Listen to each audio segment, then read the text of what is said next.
দায়িত্ব গ্রহণ করার পরেই একটা সুস্পষ্ট বার্তা দিয়েছেন যে এলাকা থেকে যে কোনো মূল্যে মাদক ব্যবসায়ী, কিশোর গ্যাং, মাফিয়া, চাঁদাবাজ এই সবাইকে নির্মূল করতে হবে এবং জনগণকে একটা স্বস্তিদায়ক রমজান এবং একই সাথে আনন্দঘন ঈদ উপহার দিতে হবে।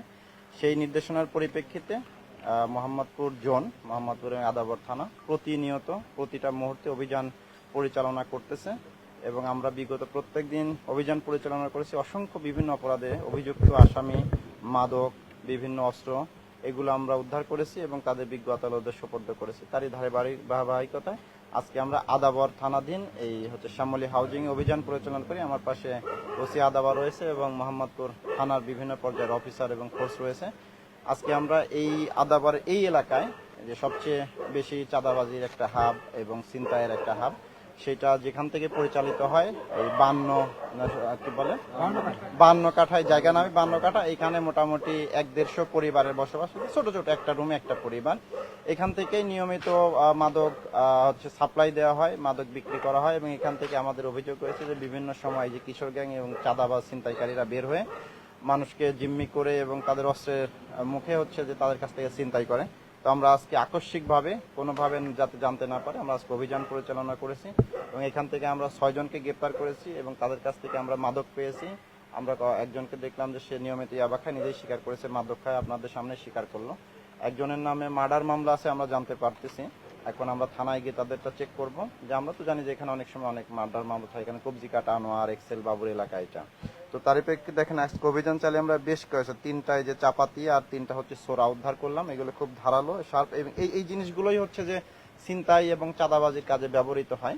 তো আমাদের এই অভিযানটা অবশ্যই চালু থাকবে যাতে করে আমরা মাননীয় প্রধানমন্ত্রী, মাননীয় স্বরাষ্ট্রমন্ত্রী এবং আমাদের নবনিযুক্ত আইজিপি স্যারের নির্দেশনা মতে মোহাম্মদপুর এবং আদাবরকে একটা নিরাপদ তৈরি করে রাখার আমাদের প্রয়াস সেটা অব্যাহত থাকবে এবং আমরা যে কাজ করতেছি আপনাদের সামনে এটা আসলে তুলে ধরা দরকার। পাশাপাশি একটা যে সবাইকে যে আমরা ধরতে পারবো তাও না, আমাদের সামর্থ্য তো কম আছে। অন্তত এই যে আমরা যে নিয়মিত অভিযান পরিচালনা করছি সেটা যখন পত্র পত্রিকা মিডিয়ায় প্রচারিত হবে তখন কিন্তু ইতিমধ্যে আমরা জেনেছি এর সফলতা গত এই যে 10 দিনে, যে বড় বড় যারা মাফিয়া গ্যাং, যারা নিজেদের মনে করছিল যে আমাদের হয়তো ধরতে পারবেন, তারা এলাকা ছেড়ে চলে গেছে। এটা আমাদের কাছে পর্যাপ্ত প্রমাণ আছে, এলাকা থেকে চলে গেছে।